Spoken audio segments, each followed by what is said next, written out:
Every school has one, a tough ban on weapons and strict punishment for students who ignore it.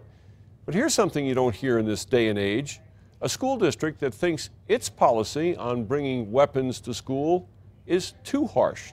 Here's News 13's Amanda Goodman. Signify by saying aye. Aye. Aye. Any opposed? Hearing none, has passed. In a unanimous decision, the Berlin School Board voted to rework the district's weapons on campus policy, adding the line here in blue with the intent to harm or injure. The weapons policy that we had in place was very stringent and left very little room for interpretation.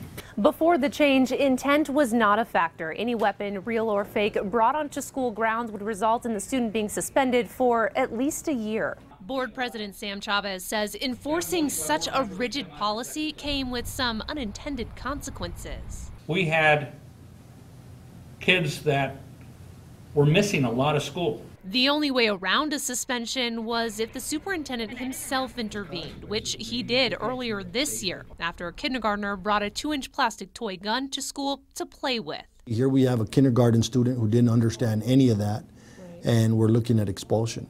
Superintendent Ron Marquez says situations like that have popped up a few times in elementary schools in the last few years. And each time, the student misses school in order to go through the discipline process, something the district says no one benefits from. We're not trying to water down the policy, as I would say. We're actually trying to use some common sense here. In Berlin, Amanda Goodman, KRQE News 13. The new policy also allows for more flexibility with real weapons, so that a kid who accidentally brings a pocket knife to school or forgets that he has a hunting rifle in his car may not be suspended at all.